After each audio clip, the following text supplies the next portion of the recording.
When I first moved to Raleigh, I thought I was ready for independence. I was 20, just out of high school, and leaving my parents' house in a small North Carolina town felt like stepping into a new world. College had pulled me far enough from home that I needed to stand on my own, even if it meant juggling part-time shifts at a bookstore and scraping by on a shoestring budget. Living alone wasn't an option financially, so I looked for a shared apartment and found a listing on a housing forum for 234 Pinecrest Avenue, a quiet street lined with old maples and aging townhouses. That's where I met Ethan. He answered my ad quickly, and from our first interaction, he seemed polite and thoughtful. Ethan was soft-spoken, almost painfully reserved, and claimed he was studying computer science at a nearby college. At first, I thought I had lucked out. He offered to split groceries evenly, paid bills on time, and barely made a sound in the apartment. For a guy like me juggling shifts and classes, he seemed perfect. The first few weeks were smooth. Ethan kept to himself mostly, reading in the living room or typing on his laptop. Sometimes when I had friends over, he lingered longer than I expected, but it felt polite rather than intrusive. I liked the idea of someone dependable around, someone who could cover a shift or bring me soup when I was sick. I told myself that having a roommate was a convenience I could appreciate. But by late fall, subtle changes began to unsettle me. Small things first. My notebooks weren't stacked the way I had left them. My laptop would be open when I knew I had closed it, and one evening I noticed my dresser drawer wasn't fully shut. Ethan's presence, once comfortable, started to feel heavier. Texts from him became more frequent whenever I left the apartment. "When are you coming back? Should I wait for dinner?" They seemed harmless at first, almost caring, but the tone felt possessive. The unease grew when Emily, my girlfriend, stayed over for the first time. Ethan's demeanor shifted. He was colder, and his eyes lingered in ways that made me uncomfortable. One night, Emily whispered, "He gives me the creeps, Luke. There's something wrong with him. He doesn't blink when he looks at us." I laughed nervously, trying to dismiss her concern, but deep down, I knew she was right. That pit in my stomach refused to go away. I started noticing Ethan's habits. He would appear in the living room unannounced, always at the edges of my activities, always observing. Sometimes I'd hear his footsteps in the middle of the night, slow and deliberate, and yet, when I mentioned it to him casually, he would smile and say, "I just want to make sure you're safe. Roommates look out for each other." The way he said it made me uneasy, though I couldn't quite explain why. It wasn't paranoia, I told myself. It was awareness. And awareness would become the only thing keeping me safe in the weeks to come. Winter arrived, and with it a cold, uneasy tension in the apartment. Ethan's behavior became more pronounced. He would follow me into the kitchen, linger behind me while I cooked, ask questions that didn't feel casual. "Who was that on the phone? What are you working on?" His voice was calm, almost pleasant, but there was an edge to it, an expectation that I would answer fully, truthfully, without hesitation. I started locking my door at night, even though he never admitted entering.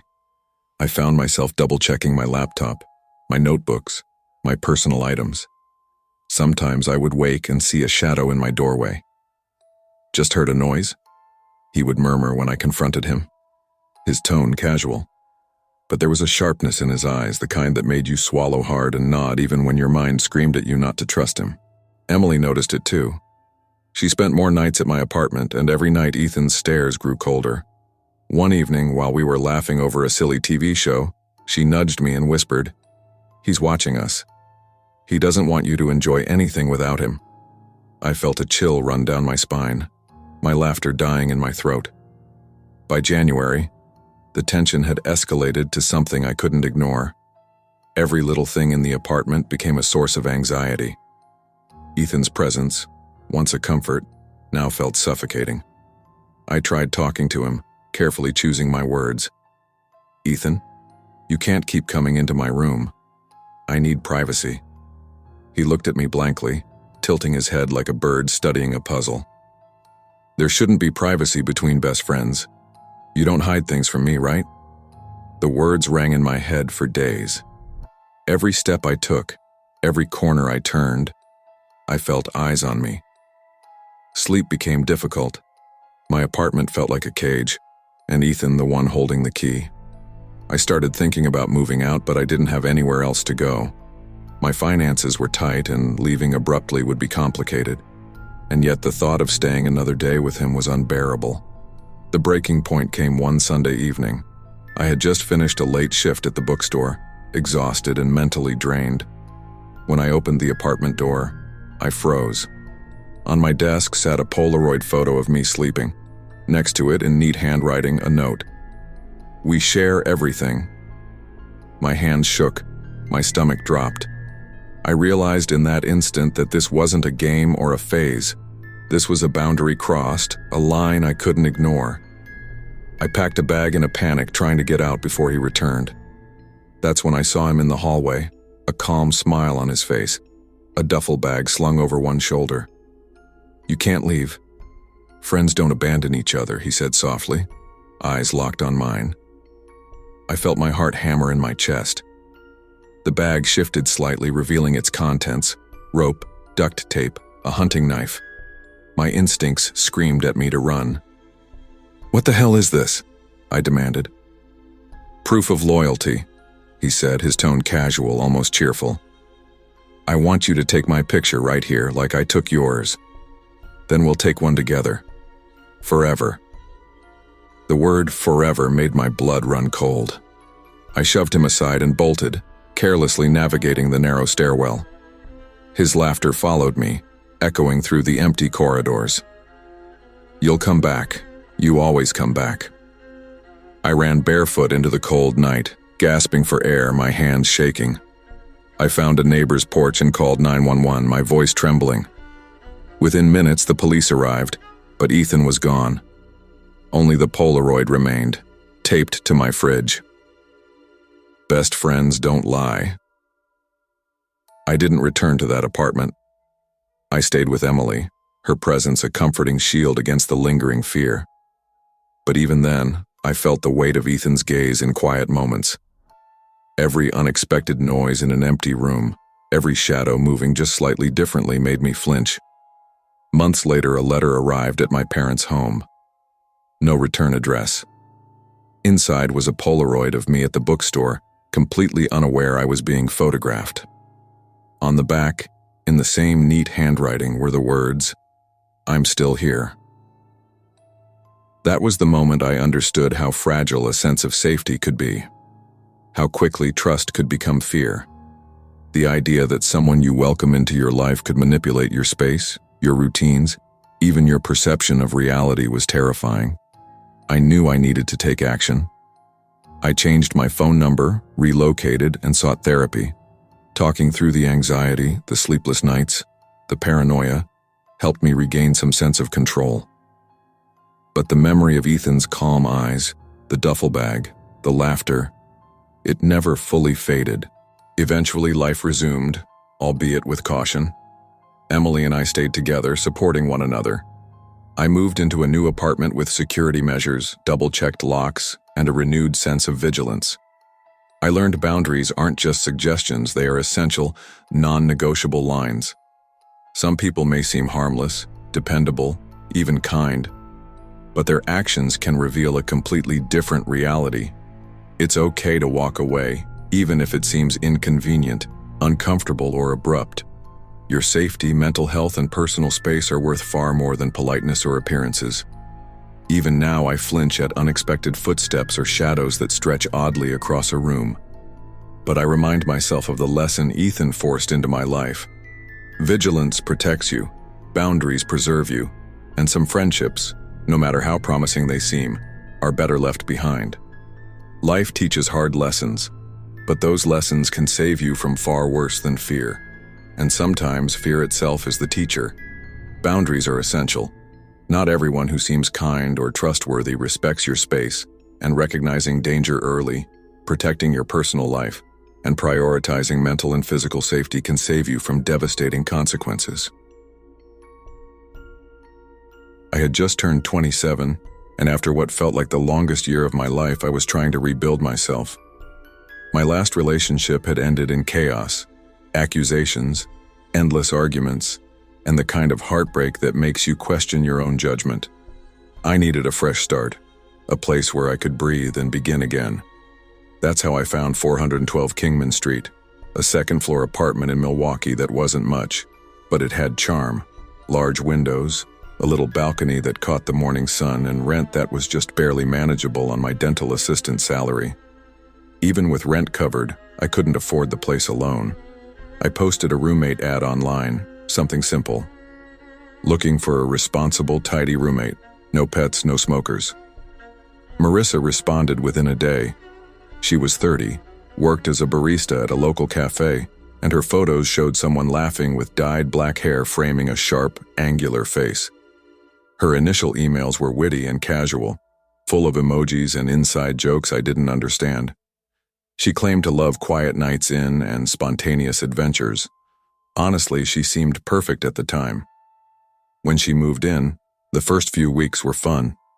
We had long nights drinking cheap wine on the balcony, trading stories about our lives. She was outgoing, always joking, always keeping the mood light.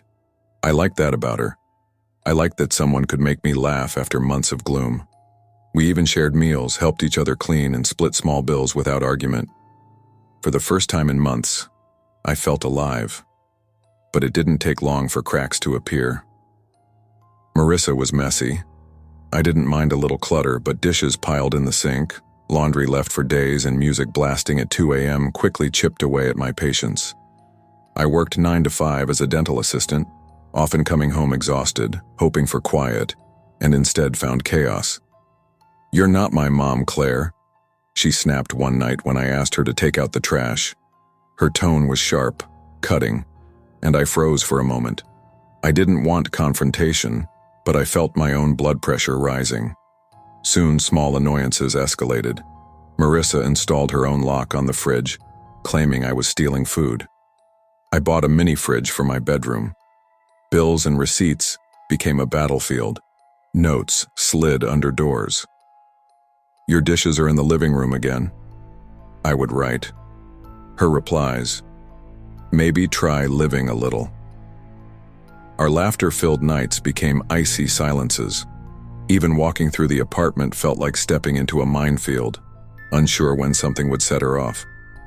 One evening in August, I came home to find my favorite armchair overturned and my family photo smashed on the floor. I stared, breath caught in my throat. "Marissa?" I called softly. She shrugged, her smirk just enough to unsettle me. "Maybe you're losing it," she said. I couldn't prove anything, but I felt the seed of fear plant itself firmly in my chest. That night, I stayed awake, watching shadows dance across the walls, wondering if she would come in or just watch. I didn't know it then, but this was only the beginning. Marissa wasn't just chaotic. She had a way of making control seem playful, and her definition of boundaries didn't include me. The apartment that once felt like a fresh start was slowly turning into a trap. By September, the tension in our apartment was nearly unbearable. Marissa's chaos had evolved into something calculated. She had this way of moving around the space, leaving dishes where she knew I would trip over them, turning the music up just as I was about to sleep. But the first truly alarming discovery came when I found a tiny camera tucked on the living room shelf. At first, I thought it was a harmless security camera, but the lens angle suggested it was focused on the areas I most frequented. "Marissa, what is this?" I demanded, trying to keep my voice steady. She looked at me with mock surprise, her dark hair falling across her eyes. "Oh, that? You don't trust me, so why should I trust you?" Her voice was calm, smooth, venomous. That calmness made my stomach twist. It wasn't just chaos anymore. It was surveillance. I spent hours pacing my apartment that night, replaying every incident in my mind. The overturned chair, the smashed photo, her constant needling. I began to notice patterns, how she would appear in the kitchen moments after I returned from work, how she would leave notes under my door when she knew I was home late. My sanctuary was eroding. Bills and chores became arguments that left me shaking. Marissa was falling behind on rent, 2 months deep now, and I had reached the limit of patience. "I'm calling the landlord," I told her one evening after another heated argument. She laughed, a sharp, humorless sound, and shrugged as if it meant nothing. That laugh, like ice on glass, settled into my bones. Sleep became scarce. I started locking my bedroom door, checking the camera placement nightly, and questioning every creak of the apartment. I was caught between fear and disbelief. I wanted to leave, but moving costs money I didn't have, and legally I had to give notice. It was frustratingly, terrifyingly slow. Then one night, I returned home from work and smelled smoke. My heart dropped. I ran inside to find flames climbing the living room curtains. Panic surged through me like a shockwave. And there she was, Marissa, standing near the doorway, a lighter in hand, whispering, "This place doesn't belong to you anymore." I didn't think. I ran. My legs carried me out the door, onto the street as neighbors yelled and called 911. Firefighters arrived, battling the flames, and I could only watch my life burn before my eyes. Marissa vanished into the night, leaving nothing but the charred remains of what had been my safe haven. The aftermath was surreal. My apartment was gutted, smoke-stained walls, scorched furniture, memories reduced to ash. I stayed temporarily with friends, trying to process the trauma. I kept replaying that night. Her calm voice, the deliberate movements, the way she had been waiting. Every detail was etched into my mind. The legal side was messy. Marissa had no permanent address, no obvious trail. Police could only take my statement and photographs. The sense of violation lingered more than any paperwork. I couldn't eat, couldn't sleep, and every noise outside my temporary apartment made me flinch. Even simple things like grocery shopping or walking past cafes carried anxiety. I saw baristas with black hair and imagined her smirk. I felt unsafe anywhere, even in daylight. The emotional toll was heavy. I had trusted someone, let them into my life, and had my sense of security shattered. I began therapy, talking through every incident, every fear. The counselor helped me realize that the danger wasn't just physical, it was psychological. Marissa had manipulated my home, my routines, and my perception of reality, and that kind of control was terrifying in ways physical harm alone cannot reach.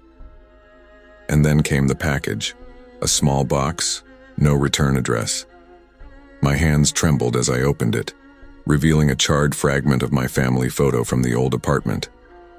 On the back, in a familiar scrawl, were the words, "We're not done." I felt panic rising, fear twisting in my chest, but also clarity. Marissa wasn't done because I hadn't fully protected myself yet. I realized I needed to act, not just hide or hope for the best. I moved to another neighborhood, changed my phone number, and took additional security measures. New locks, surveillance cameras, and cautious boundaries with anyone I let into my life. I learned to trust my instincts, to recognize the subtle signs of control and obsession before they escalated into danger. My therapist helped me navigate the lingering anxiety. She taught me grounding techniques and coping strategies for paranoia that stemmed from trauma. I learned that recovery isn't linear, and that feeling unsafe for months after a terrifying event is normal. Despite the fear, I refused to let Marissa define my life. I returned to work, resumed friendships, and slowly rebuilt a sense of normalcy. But I remained vigilant.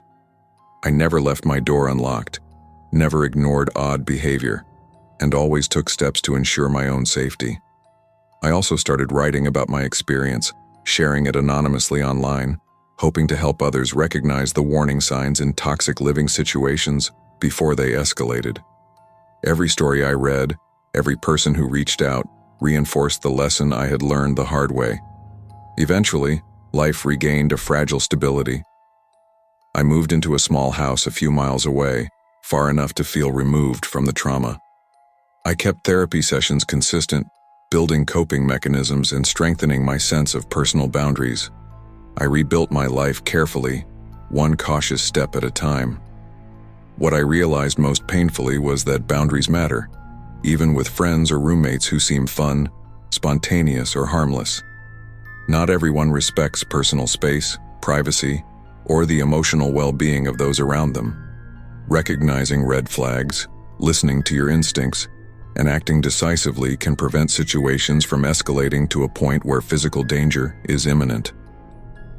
Even now, years later, I double-check my locks, watch shadows a little too closely, and notice when someone's behavior feels off. But I carry with me the lesson. Safety and mental well-being come first, and it is never shameful to act in your own protection. Some people are only capable of control, chaos, and destruction, and no amount of humor, charm, or past friendship can change that. Boundaries and personal safety are essential. Recognizing toxic behavior early, trusting your instincts, and acting decisively can protect you from emotional, psychological, and physical harm. Humor, charm, or shared past experiences are not excuses for someone's manipulation or danger. Your well-being is non-negotiable. Moving to Richmond felt like stepping into a new life. I had just turned 24 and was beginning my nursing program, a mix of excitement and nerves buzzing constantly in my chest. Richmond was different from my small hometown. Busy streets, old brick buildings, and an energy that made me feel both thrilled and small. I signed a lease at Brookhaven Apartments, a faded complex on the city's edge. The building wasn't glamorous, but it was affordable, and it had a certain quiet charm that made me think I could focus on school without distractions. The real draw, though, was the roommate, Brianna Lowe. Brianna and I had been childhood friends, inseparable during sleepovers and middle school adventures. Life had pulled us in different directions, but reconnecting to live together felt comforting. I trusted her implicitly, or at least I thought I did. The first few weeks were easy, almost idyllic. We cooked late-night meals together, shared the couch for Netflix marathons, and laughed about disastrous dates. Brianna's humor was sharp, spontaneous, and infectious. She had a way of making even the dullest evenings feel alive, and I found myself leaning on her more than I should have, filling the gaps left by the transition to a new city. But I began noticing small things. At first, they were subtle. She would sigh if I mentioned plans with classmates, or make comments like, "You don't need anyone else, Sam. I'm your best friend, remember?" I laughed them off, attributing them to nostalgia, or maybe she just missed the old days. But the words lodged in my mind like a seed of unease.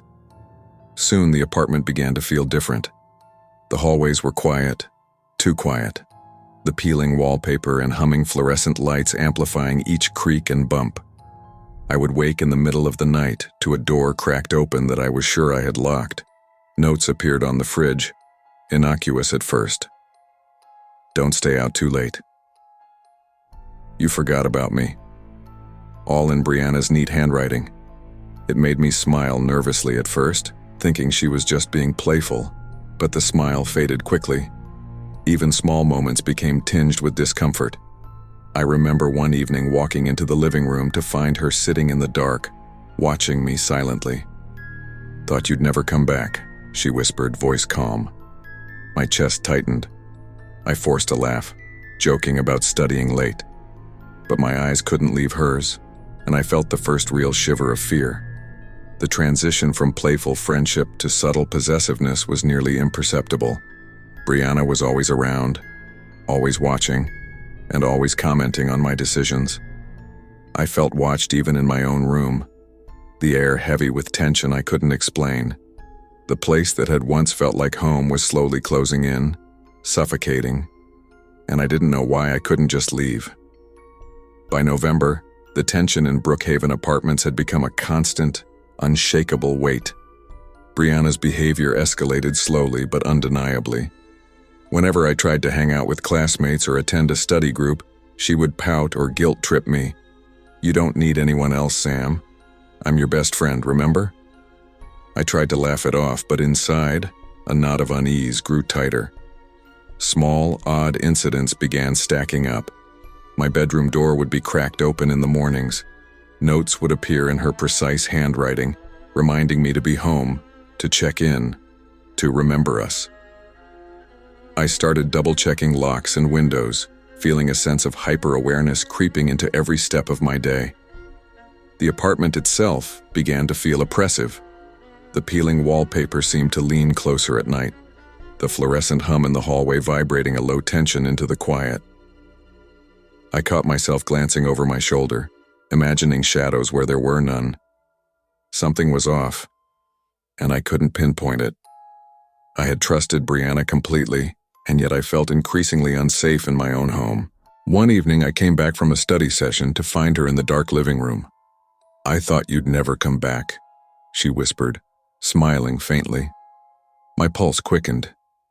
It was a casual tone, almost playful, but I felt my stomach drop. The familiarity that had once comforted me now felt suffocating, like a trap I couldn't escape. I tried confronting her gently. "Brianna, I need some space sometimes. I have classes, study groups, other friends." She interrupted me with a small, practiced laugh. "Space? Sam, we're meant to be together. Don't you get it? We belong together." I froze, the words pressing against my chest. The playful Brianna I knew was gone, replaced by someone possessive, obsessive, and increasingly dangerous. I kept silent that night, hoping I was imagining it, but the unease was real, gnawing at me with every creak and shadow in the apartment. And then the first real evidence appeared. A small, neatly arranged box in the kitchen. Inside were Polaroids, photos of me studying, cooking, sleeping. My stomach turned over. The betrayal, the invasion of privacy, the sheer intensity of it hit me like a physical blow. Brianna's calm, faint smile as she looked at my reaction made the fear settle like ice in my veins. "You see," she said softly, almost matter-of-factly, "it's proof. Proof that we belong together." The words didn't comfort me. They confirmed my worst fears. She had crossed every line, invaded every private space, and the familiar safety I had felt at home was gone. From that moment, I realized my life in Brookhaven was no longer mine to control.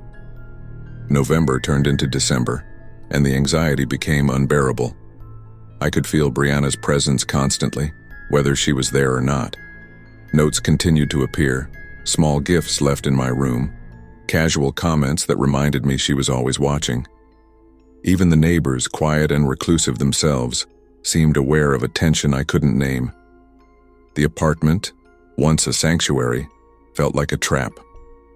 One night, a storm rolled in, thunder rattling the windows and rain pelting the edges of the building. The power flickered, and I lit a candle in my bedroom, hoping to calm my nerves. Then came the knock, soft, deliberate. "We need to talk," Brianna said, voice calm, almost soothing. I froze. My instincts screamed at me to ignore it, to leave the apartment immediately, but part of me hesitated. She entered carrying a small box. I could see the edges, the faint outline of Polaroid photos inside. My stomach dropped. I backed away instinctively. What is this?" I whispered. Brianna smiled faintly, eyes wide. "It's proof. Proof of us. But now you have to choose." "Choose what?" I asked, voice shaking. She lifted a kitchen knife from the box. My blood ran cold. "It's simple. Either you stay with me, share everything, no secrets, or you leave. And if you leave, you don't get to live without me." Time seemed to freeze. I barely thought before bolting. The knife grazed my arm as I shoved past her, and I could hear her voice echo behind me. "Don't you dare abandon me. You'll regret this." I sprinted barefoot down the hallway, adrenaline propelling me past peeling wallpaper and flickering lights. Rain soaked my hair and clothes as I burst into the street, dialing 911 with trembling fingers. My heart raced, pounding in my chest, every instinct screaming that I had narrowly escaped something far worse. Police arrived quickly, lights flashing and engines roaring, but Brianna was gone. Her room in Brookhaven Apartments was stripped bare, closet emptied, drawers cleared, only the box of Polaroids left on my bed. I tried to process it sitting in the squad car with my hands shaking, the rain plastering my hair to my scalp. I moved immediately after that night, renting a small apartment a few miles away, changing my number and taking steps to make myself feel secure. But the fear lingered. Every noise in the hallway, Every shadow moving outside my window made my chest tighten. Brianna's presence, though absent, was still tangible. I sought therapy, talking through the trauma and the intense anxiety that followed. I learned coping mechanisms for the paranoia that had rooted itself into my daily life. I learned to trust my instincts and to take steps to protect myself before situations escalated. Even in public spaces, I became hyper-aware, cautious of the people around me, alert to anyone who seemed too friendly, too eager to enter my life. The Polaroid sent weeks later under my car's windshield wiper confirmed my fears. Her handwriting, precise and deliberate, captioned the photo. "You chose wrong." I felt my chest tighten, but for the first time, clarity accompanied the fear. I realized the power lay in my choices, how I responded, where I went, and the boundaries I would maintain. Eventually, life regained a fragile normalcy. I settled into a new apartment, invested in security measures, and re-established routines that gave me a sense of safety. Therapy continued to help, allowing me to separate fear from caution, teaching me to act decisively rather than freeze. The experience left a permanent mark. I learned the importance of personal boundaries, vigilance, and trusting one's instincts. Friendship, familiarity, or nostalgia is no guarantee of safety. People can change or reveal aspects of themselves that are controlling or dangerous. Protecting one's mental and physical well-being must always come first. Even now, I check locks carefully, keep my doors secure, and avoid complacency. But I also carry strength. The ordeal taught me that survival isn't just about fleeing. It's about recognizing danger, acting with resolve, and prioritizing yourself. Brianna may have crossed every line, but I refused to let her define me. I rebuilt my life intentionally, cautiously, but without fear controlling every decision. I reclaimed my agency, understanding fully that boundaries are non-negotiable, and the cost of ignoring red flags can be devastating. True safety comes from recognizing manipulation and possessiveness early, trusting your instincts and taking decisive action to protect yourself. Familiarity or past bonds do not justify obsessive or controlling behavior. Personal boundaries are sacred, and self-preservation must always take precedence. Moving to Chicago was supposed to be my fresh start. I had just turned 26, leaving behind a small town in Ohio that had started to feel suffocating. My life had become a cycle of freelance work, student loans, and long evenings scrolling through social media, watching other people's lives seem full while I felt stuck. I wanted a city where I could reinvent myself, meet people, and finally live independently. Finding an apartment in Chicago was nearly impossible on my budget. Rent was high and my freelance work was inconsistent at best. After some searching, I decided to try a roommate app. It felt strange posting personal information about my life, but I desperately needed someone reliable to share costs with. That's when Nathan Crawford reached out. His profile was flawless. Professional headshots, glowing reviews from supposed previous roommates, and a bio full of charm, claiming he was a young tech entrepreneur who loved books, travel, and quiet evenings at home. Meeting him in person felt surreal. Nathan was polished, sharply dressed, and radiated confidence. He shook my hand firmly, smiled, and made small talk effortlessly. Within an hour, I felt like I had known him for years. He offered to cover the deposit up front, assuring me it was easier that way, and moved into the loft-style apartment on West Belmont Avenue within a week. I was relieved and admittedly impressed. For the first month, it seemed almost too good to be true. Nathan brought home takeout for both of us. The apartment stayed spotless, and little gestures, wine bottles on the counter, flowers in the corner, made it feel welcoming. I told myself this was luck, that I had found a roommate who actually cared about the space and shared responsibilities. We had long talks about our lives, career goals, and childhood memories. I began to relax and feel safe in the city for the first time, but cracks started appearing. Nathan, for all his charm, never seemed to work. He claimed to have meetings and calls, yet I never saw him leave the apartment for a full day. When I asked about his business, he'd brush it off. Just meetings, nothing important. His explanations were vague, almost rehearsed, and a creeping unease began to form in the pit of my stomach. By summer, things had escalated. Rent payments I handed him to forward to the landlord never appeared. Packages arrived, electronics, designer clothing, addressed to names I had never heard. When I asked about them, Nathan laughed, shrugging it off. Business stuff you wouldn't understand. That laugh, casual and unbothered, made me uneasy. Something didn't fit. The first night I truly panicked. I came home early from a client meeting and found Nathan rifling through my desk. He looked up at me, smiling like nothing was wrong. "I was just checking to make sure you're not hiding anything from me," he said casually. My chest tightened, and a rush of fear coursed through me. I didn't know what to say, what to do. I froze. It wasn't long before I realized I was living with someone who wasn't who he claimed to be. Everything that had felt safe, every tiny comfort, had been a facade. I was trapped, financially and psychologically, in an apartment with someone who was meticulously weaving control into every corner of my life. The weeks that followed were unbearable. My debit card was suddenly declined for routine payments.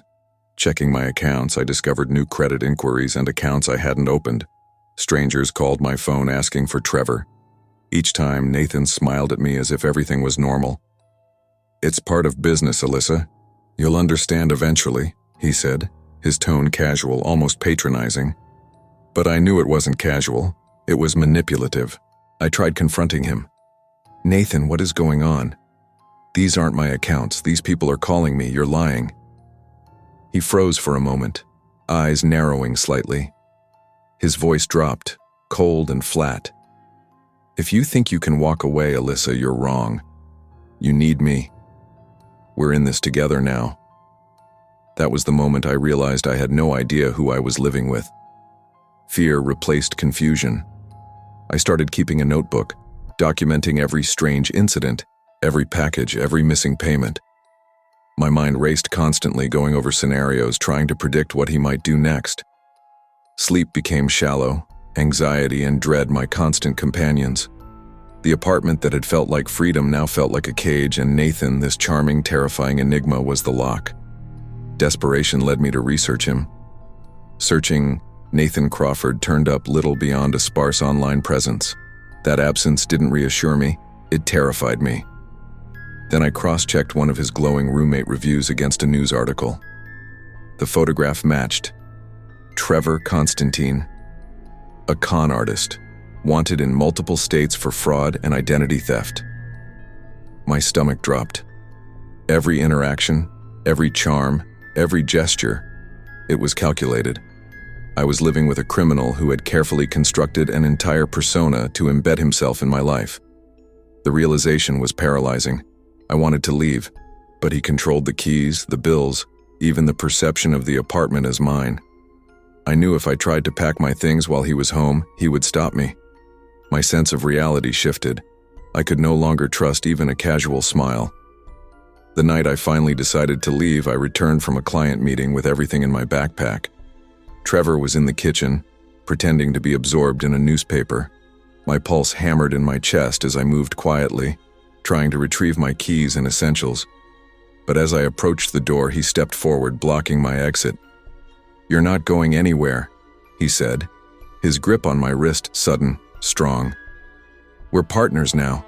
Do you think anyone will believe you? Look at the bank accounts. I made you part of this." The casual charm had vanished. There was only calculation, control, and threat. I stayed frozen for a moment, heart racing, mind spinning. Then adrenaline surged. I yanked my wrist free, grabbed my backpack, and ran. Trevor's voice called after me, calm but menacing.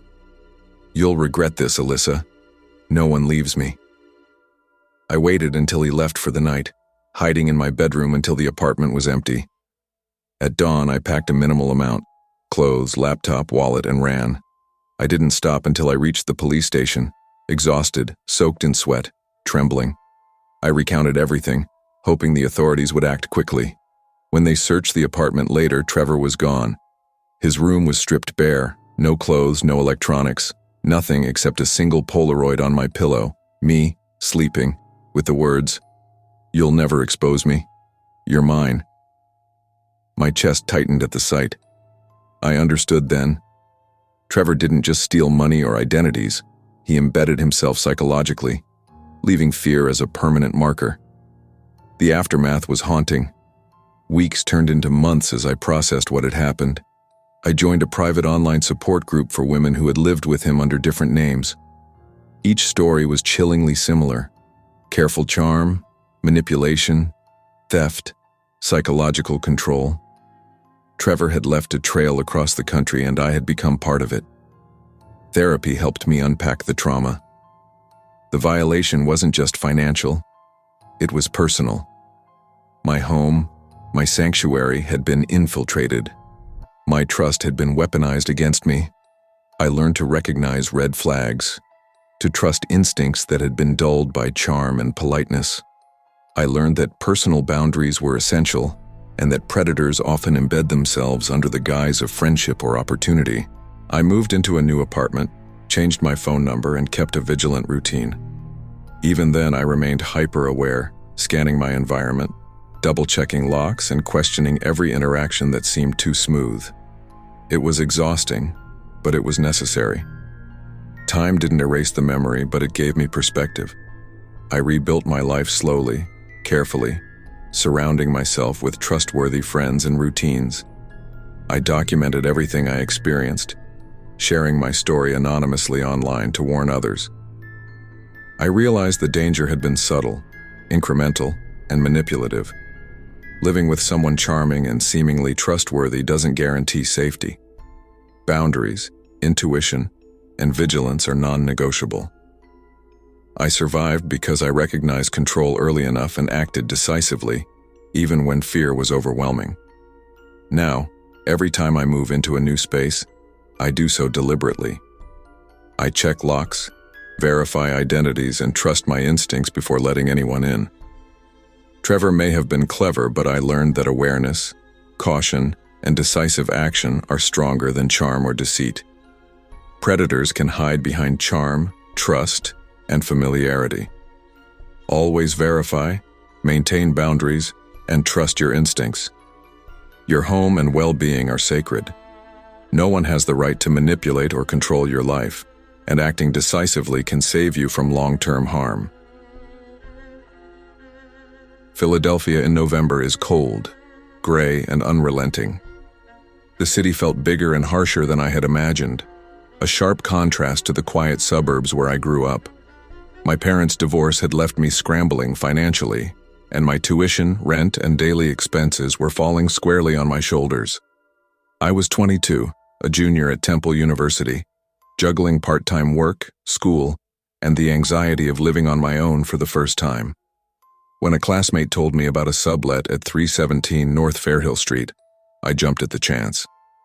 At $450 a month, it wasn't glamorous, peeling paint, creaky floors, and thin walls, but it was all I could afford. I met my new roommate, Robert Grimby, the day I moved in. He was in his late 20s, quiet, polite, with a smile that didn't quite reach his eyes. The first night, he greeted me in a flat tone that felt rehearsed. "Welcome, Emily. It's nice to finally have company." I laughed nervously, chalking it up to his awkwardness. But as I unpacked my boxes, I noticed the smile lingered unnervingly. Even when I looked away, it was still there, fixed, patient, observing. I told myself I was imagining it, or that I was simply tense from the move. The first few weeks were uneventful, but small things began to unsettle me. Robert claimed he worked nights at a warehouse, yet I often heard heavy dragging noises through the floorboards at odd hours, 3 a.m., 4 a.m., as if he were moving something massive. There was a lingering smell too, a mix of bleach and something sweet, almost rotting, that would hit me when he returned late. I mentioned it to a friend jokingly. "Creepy roommates are a rite of passage," she said, laughing. But her words did nothing to ease the pit of fear forming in my stomach. I started noticing patterns. Robert was always in his room when I left for class. But often when I returned, he would be in the hallway or kitchen, standing silently, as though he had been waiting for me. One evening, while cooking dinner, I turned around, and there he was, just behind me. "You startled me," I exclaimed, clutching a pan. He tilted his head, smile unwavering. "I like when you're here. It's different." The apartment felt alive in the wrong ways, walls creaking when no one was there, shadows stretching unnaturally, the persistent smell mixing with the city's damp cold. I told myself it was just an old building, nerves, my imagination. But the growing sense of being watched gnawed at me constantly. By December, my discomfort had intensified. Personal items were slightly moved, my textbook shifted, my journal left open with pages turned. Notes began appearing inside. "Secrets are heavy, you should share them." I confronted him cautiously. "Robert, did you leave this?" I asked, holding the journal. His laugh was soft, almost mocking. "You must be misremembering. Stress does that to people." The polite explanations couldn't mask the creeping dread. I began locking doors, checking corners, and leaving lights on.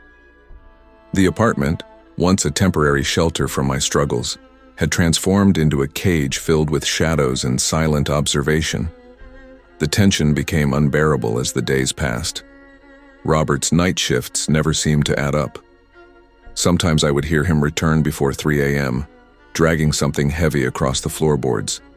Other times, the sweet rotting scent would grow stronger, filling the apartment with nausea. I began sleeping with one eye open, paranoid even in daylight. I tried rationalizing it. Maybe he was just a messy, eccentric person. Maybe the noises were the building settling, but the feeling of being watched was constant. I noticed his smile following me, literally, across the hall, peeking from doorways, tilting slightly in corners. One afternoon, while studying on the couch, I caught him standing silently behind the curtain of my window, staring as I scribbled notes. I froze, unsure if I should call out, move, or pretend not to notice. He tilted his head, winked faintly, then walked away. That night I attempted a calm conversation. "Robert, you can't just watch me all the time. It's uncomfortable." He laughed lightly, almost pleasant. "Emily, you overthink. I'm just present. That's all." But his tone lacked warmth. It was precise, measured, controlled. I couldn't shake the chill crawling up my spine. I started keeping a log. Dates, times, strange behaviors, odd smells. Notes appeared in it, sometimes unsigned, sometimes in his handwriting. Little invasions escalated. My shampoo lid left off, dishes moved, my keys slightly misplaced. I began checking every door before leaving, every window. Sleep became a battlefield between exhaustion and fear. Then came the snowy night when everything changed. The building's heat had failed, leaving the apartment frigid. I needed a blanket, so I went to his room. The door was ajar.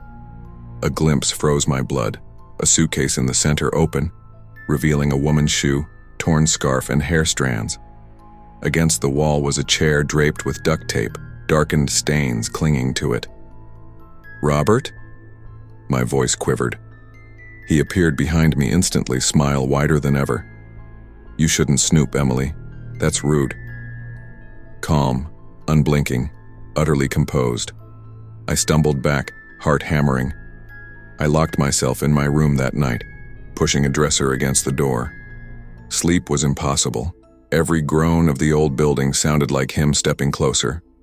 I had no plan beyond surviving until morning, when I could escape. Adrenaline and fear fueled every movement.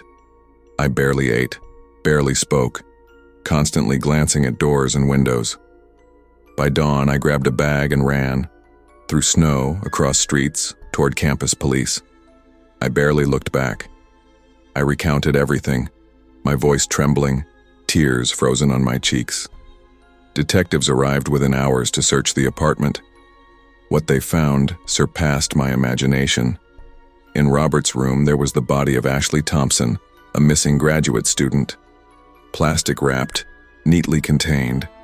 Notes detailed schedules, my classes' bus routes, shower times. One entry read, "Emily is perfect.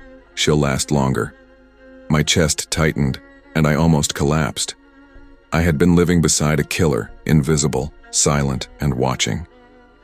Robert was arrested, but the fear lingered. Even weeks later, I felt eyes on me in public spaces. Sleep was shallow, haunted by shadows, and the memory of that unnerving smile. I moved back home, unable to continue that semester. Friends tried to comfort me, but the constant vigilance I had developed wasn't something I could shake. My parents installed security systems. I checked every lock multiple times before sleeping. Every noise triggered a startle reflex. Every shadow a memory of him standing silently, waiting. Therapy became essential. Processing the trauma of realizing how someone could be so close yet so dangerous took months. I learned about control, obsession, and predatory manipulation.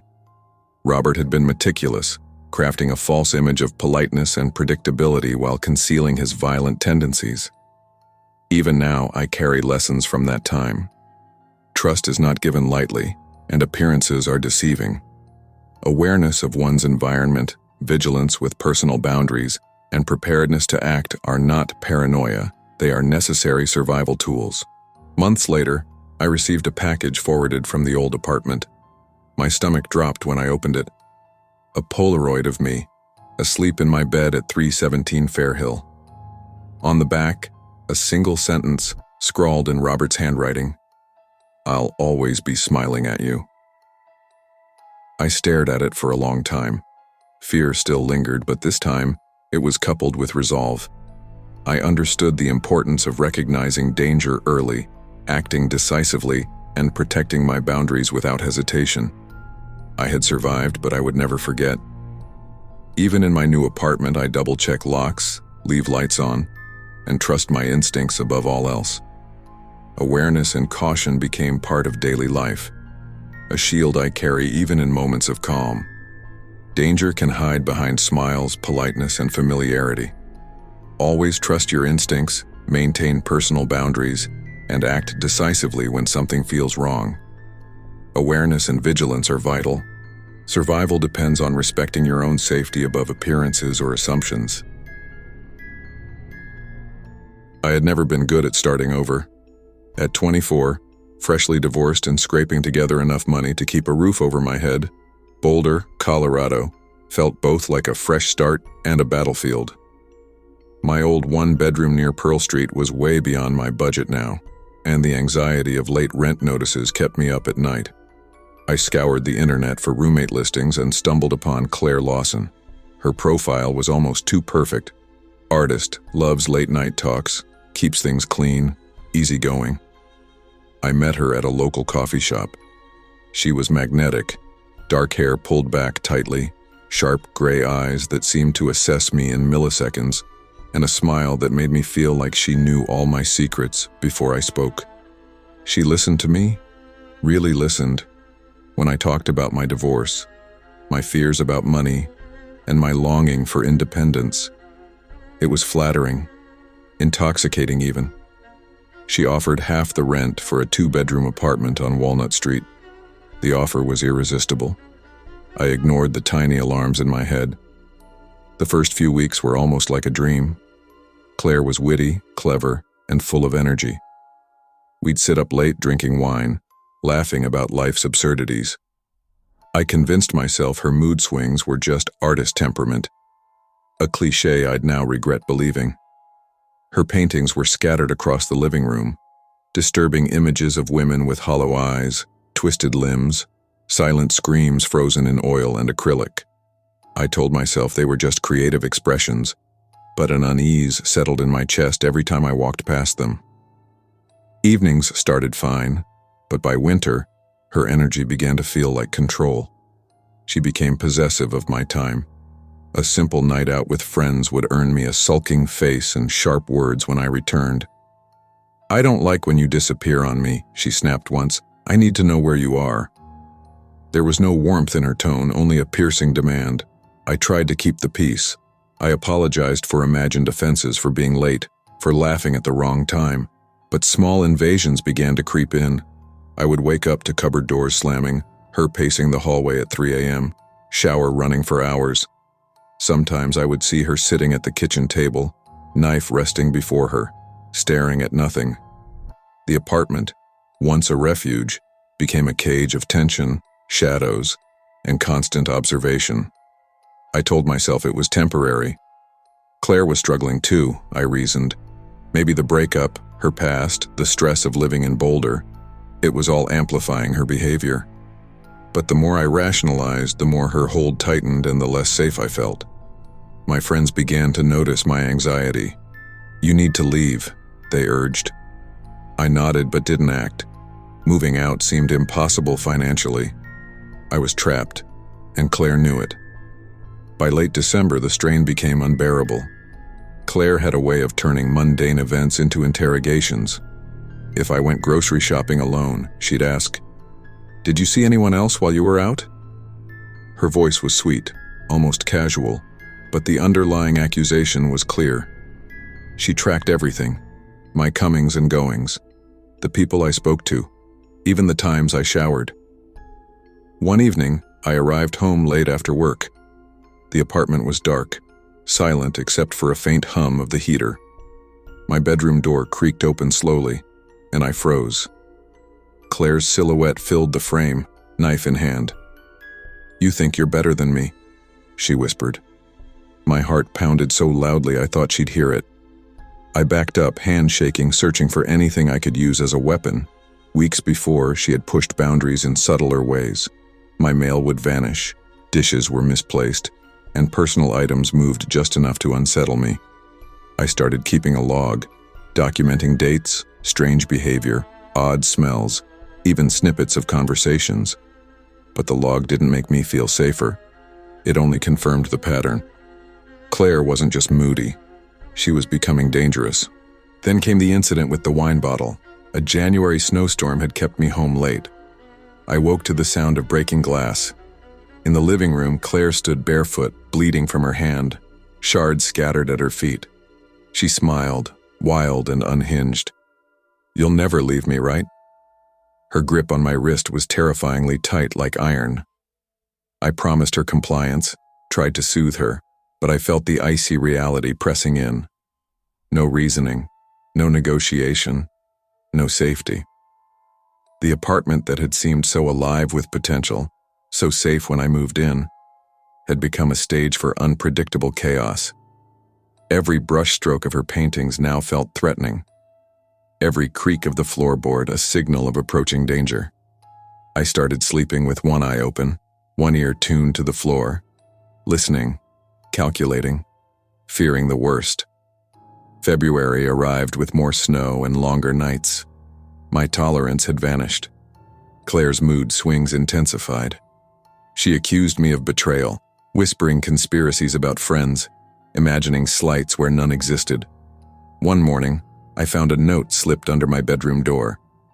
"You can't hide from me. I see everything." I tried reaching out for help. Friends suggested legal action or moving out, but I had no funds, no alternative housing. The thought of leaving was terrifying. Every day felt like treading a minefield, every interaction charged. Then came the night I feared most. Past midnight, I slept lightly, dreaming of my old, quiet life. My bedroom door creaked open. The hallway light cast her silhouette long across the carpet. Knife in hand, eyes wide, voice low. "You think you can just leave me here alone?" My chest froze, every instinct screaming for survival. Adrenaline surged. I grabbed the lamp from my nightstand and swung it, shattering the bulb. Claire stumbled, releasing the knife. I bolted into the night barefoot in snow, screaming for help. Neighbors awoke. Police arrived within minutes. She was still inside, rocking and mumbling about voices instructing her to act. The police explained later that she was suffering from severe bipolar disorder, exacerbated by untreated postpartum psychosis, a detail she had never shared. She was admitted to psychiatric care and later sentenced after pleading guilty to assault with a deadly weapon. I moved out the next morning, leaving nearly everything behind except a duffel bag. The trauma followed me. For months, I slept with a bat beside my bed, my ears straining at each creak and footstep. Anxiety was my constant companion. Normal routines felt unsafe. Therapy became vital. Processing the fear, betrayal, and manipulation required months. I had to relearn how to trust my instincts and to recognize danger early. Even simple tasks, grocery shopping, walking home at night, felt perilous. I hyperanalyzed everyone I met, every sound, every shadow. The lessons were harsh but necessary. Claire had been meticulous, charming, and terrifyingly observant. My survival depended on awareness, caution, and decisiveness. Years later, I still wake from dreams of that night, Claire's silhouette in my doorway, the wild smile, the knife, the sense of inevitability. I still pass art galleries with hollow-eyed women staring back at me from canvas, wondering if Claire is painting somewhere, searching for her next roommate. The incident changed me irrevocably. I developed boundaries I never knew I needed, awareness that borders on paranoia, and a resolve to never underestimate warning signs. I survived because I acted decisively when instinct demanded it. Danger can wear a mask of charm and charisma. Trust your instincts, maintain firm boundaries, and act decisively when you feel threatened. Survival is rooted in awareness, vigilance, and valuing your safety above appearances or comfort.